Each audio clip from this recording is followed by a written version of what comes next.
Hello, I'm Jenya Delima. Welcome to Writing and Editing, the author-focused podcast that takes a whole person approach to everything related to both writing and editing. Children's books often provide the young reader with both entertainment and education. However, the trick to including the second is to do it so subtly that the child doesn't feel as though they're being taught a lesson. Here to show how to include these teachable moments in your picture books is retired teacher and author Terri Lilga. Well, thank you so much for being here today, Terri. Thank you so much for inviting me. I'd like to hear first how your background as a teacher informed your writing and also the themes that you've included so far in your books. Okay, so I taught elementary school, which included second grade for most of my career, but also included 10 years out of my total years, gifted and talented, from kindergarten through grade 5. In both situations, literature was a huge portion of our day. And we're introduced to, or I introduced the children to, just a wide genre of types of literature, and both fiction and nonfiction. And we also included in the classroom and in the other program integrating literature and writing. So many times what would happen was the children would learn different conventions from what we studied in the literature and apply it to their writing and try it out in their writing.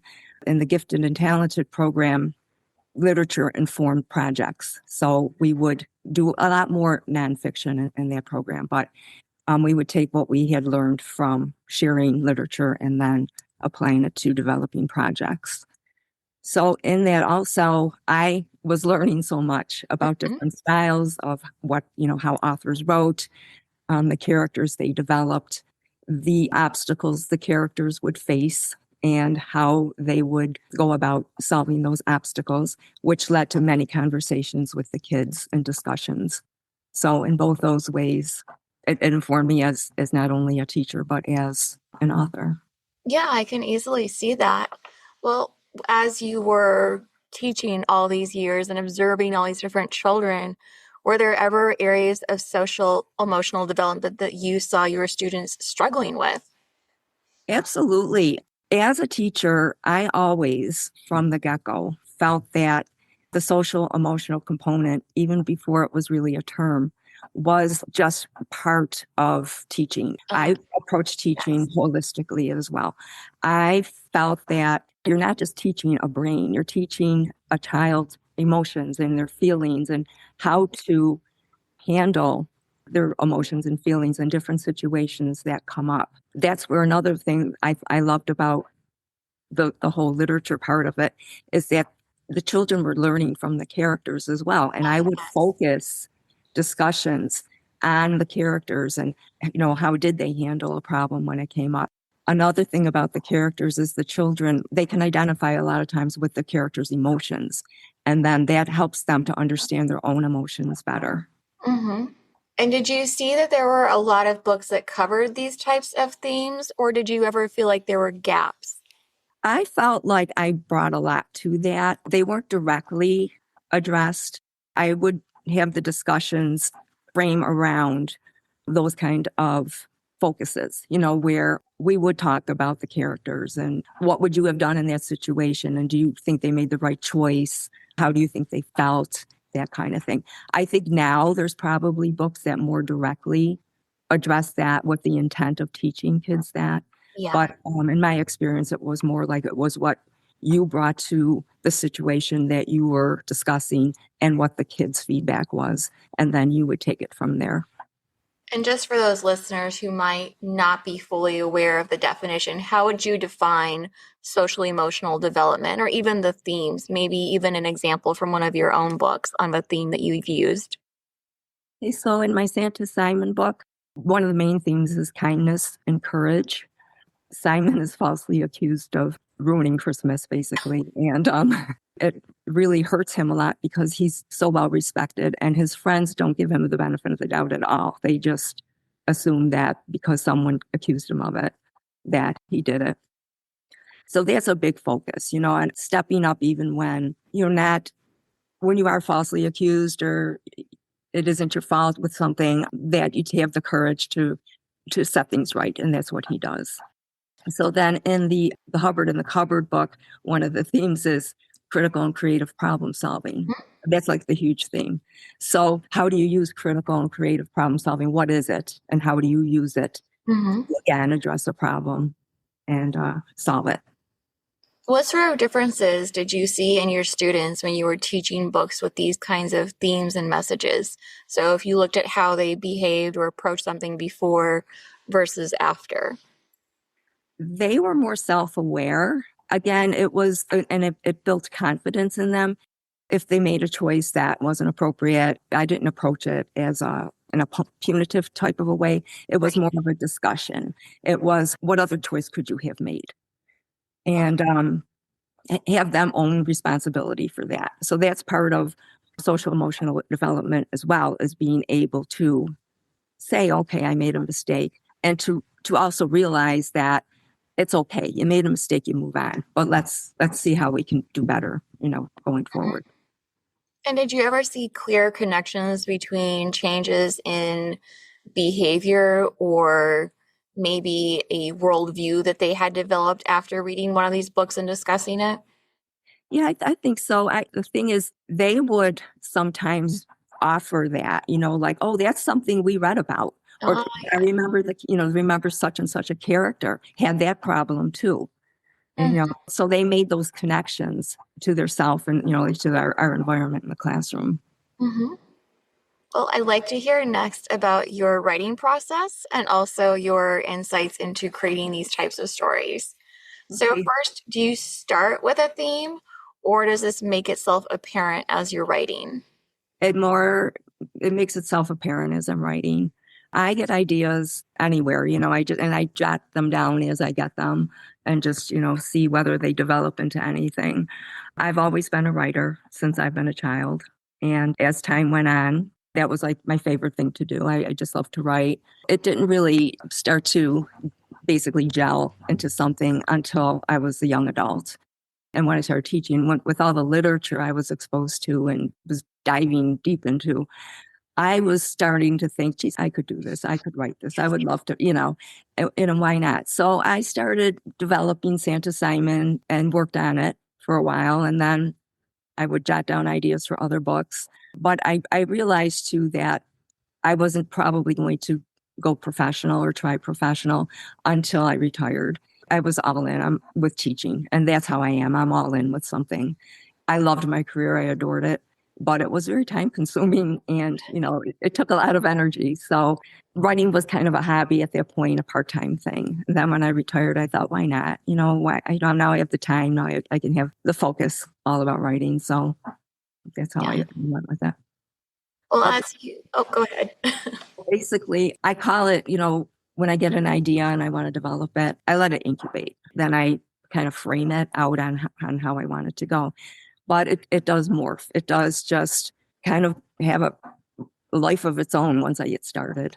And, you do revise and you do change things. And I write and rhyme, and I love rhyming. So Does writing in rhyme ever make it difficult to include one of these themes in a way that writing in prose would not?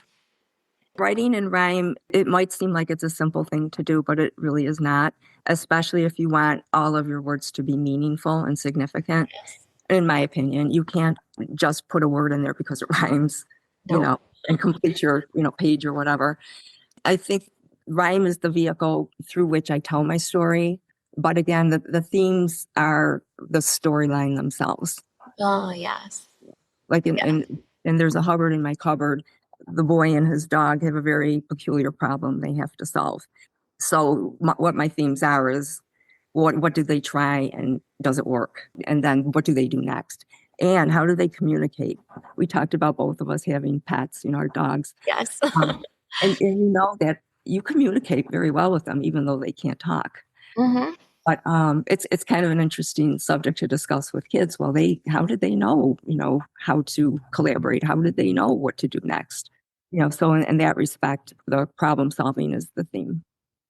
Yeah, I like that you said that. And so it's one of those things where you can't have one without the other. And I think that might be a tip then for other people listening who want to do this type of story, that you can't say, for instance, take that theme away and the plot still stands on its own.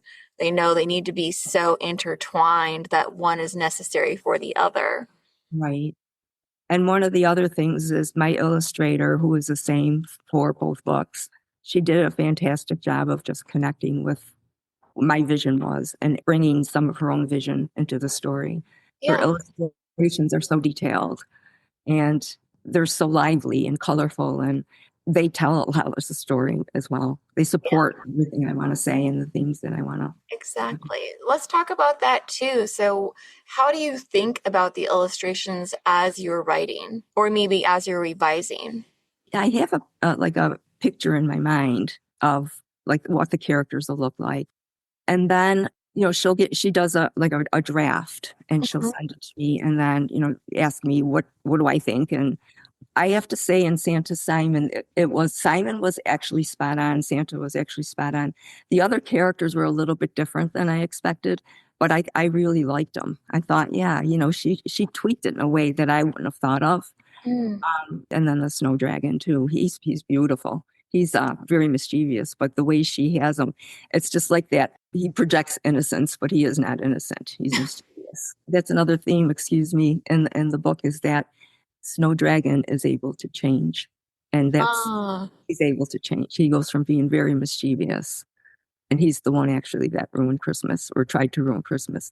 But then as the story goes on, he develops empathy and he develops a remorse and he desires to change and he does. is that also depicted visually, that change that he goes through? And actually we just discussed that Mm. that I wanted the change to be visible, from the beginning and then how he develops into a more mature character by the end. Very nice. And then did you send her illustration notes or tell her what mood or tone you were going for on a certain page, or what you wanted to make sure came across? Yes, we went back and forth a lot in email. She lives actually in Ho Chi Minh City, so I mean there was never, a chance for us to like meet in person. So she would send me what she had developed, and then I would respond to it, and I would say, well, can you do this? Can you change that? Or this was more what I was thinking of. Or in some cases, it was, well, the actual text says this, and the illustration doesn't quite match that. What else could you give me? Mhm. So we did have a synergy between us. I enjoyed working with her, and she feels the same way that she enjoyed working with me as well. So, Not to get too off topic, but since I think this is something important, how did you decide who you would use as your illustrator, who would match your story? I'm a hybrid publisher. So, basically, I independently published, but I went through BookFacts. Mm. And BookFacts, at one point when they began publishing children's books, I had taken some courses from John Fox online. So I basically knew him. I knew I could trust him. And I was thrilled when he offered, a package for children's books because I can't draw a stick figure for one. Yes. And second, I mean, and one of the courses I took from him included selecting an illustrator. It was, published. Oh, helpful, yes. Yeah, but I was like, wow, that's daunting. I mean, the range is so huge in between, what to look for and all this. So when he offered the package for including an illustrator and doing the editing, and when it came to it, uploading for Ingram Spark for the distributor for the hardcover and then Amazon for the paperback, I was like thrilled. So, and I knew I could trust him and I knew he was going to do a good job for me. So Oh, okay. Well, moving on to the impact on the reader, what types of conversations do you think can come up after reading one of these types of picture books? Maybe not just even in a classroom, but even amongst other children and then at home. So conversations generally will go according to themes and again, the problem solving, the characters. Another thing literature does is introduces kids to many different cultures and people. And there again, with the social emotional learning, it helps them develop empathy, Mhm. and respect for other kinds of cultures, ways of doing things. So conversations will many times go what I call beyond the book. Mm-hmm. little projects that you can do at home. For example, if you've read a book at home about fossils, and this was one of the things that we did in the gifted program.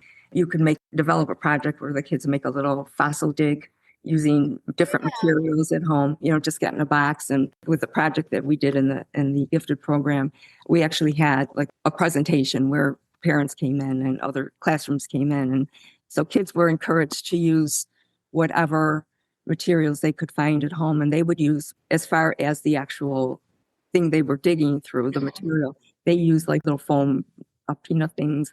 Some of them use cereal, some of them use sand, so, and then they also had to develop what kind of fossils were going to be embedded in that. For your own books, do you provide any resources for adults to help initiate these conversations or to provide further learning opportunities for the child? On my website, I have activity sheets that go along with both books, word searches and mazes, word scrambles, things like that. As I move forward, and that has been suggested to me as well, adding more things like suggestions of what parents could do at home and conversations they could have.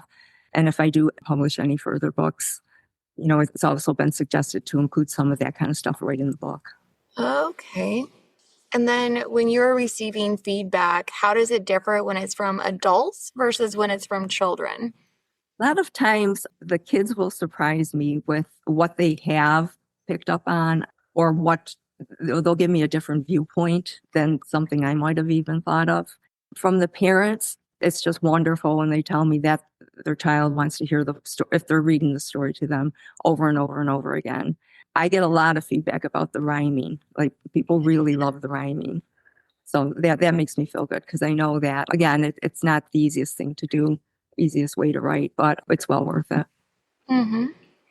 And did you have any help with the rhyming, such as during the editing process, or is that something you were able to really just do on your own based on your background and your familiarity with the different types of meter? Yeah, I basically did it all on my own. I did a lot of like Googling of words that, synonyms and rhyming words and things like that. I Google a lot. But it always was, and just like counting the syllables it's like, it was just very, again, important to me to make sure that the rhyming word was not, just convenient. And I've also like to do multi-syllabic words as rhyming words. This, again, it's a language development for the kids. Just to help people out who are listening to and might be new to writing kid lit, what age range would you say best fits your child audience? My age range is 3 to 9. So 3, of course, being read aloud, or shared with. Yeah, so 3 to 9 is what it's marketed as. Mm-hmm. And do you think there is an age that's more appropriate for rhyming books? I think that it really can benefit kids at any age and whatever development, phase they're in. Rhyming does tend to have them. In fact, someone told me recently that rhyming is almost like mapping the heartbeat Ah, I of love that. them's kids. It gives them very good listening skills. It helps them develop language and literacy. Mm-hmm. So, depending whether the kids are listening or being read to and listening or reading it themselves, it gives them practice with, again, the multisyllabic words and the rhythm of the book. Mm-hmm. Going back a little bit to our main topic, are there any social emotional themes you think we still need to see more of in children's literature? I think empathy is huge. Problem solving, which, is part of the social emotional. And again, that's the critical creative thinking. I think that's huge as well. Developing self confidence, because when kids are more self confident, they make better choices. Ownership, being able to say, again, I made a mistake, but then move on from it. Courage, being a good friend, being kind. Kindness is that's probably one of my most focused on thing that I like to develop with children, and I want to have conversations with them. Kindness is so lacking in our world now. And I just think that you can't reinforce that enough and teach kids skills and how to be kind and how to be inclusive. Mhm. Empathetic. Well, and finally, what do you most hope children take away after reading or listening to one of your stories? First of all, I hope that they enjoy them and, they like the characters and, that they have had discussions about the themes in the books. What did you learn from this? Would you have treated in the same way to solve the problems in the book? Who's your favorite character and why? That kind of thing. So discussion, I would hope that that's followed up with, but that they'd want to read it again and maybe even encourage them to want to write themselves. Aw, yeah, so sweet. I love that too. Great. Well, thank you so much for being here. Thank you for inviting me. And thank you for listening, and be sure to check out the show notes for additional information, including all of Terry's links. And if you enjoyed today's show, I'd greatly appreciate it if you shared the episode with a friend. Thanks again.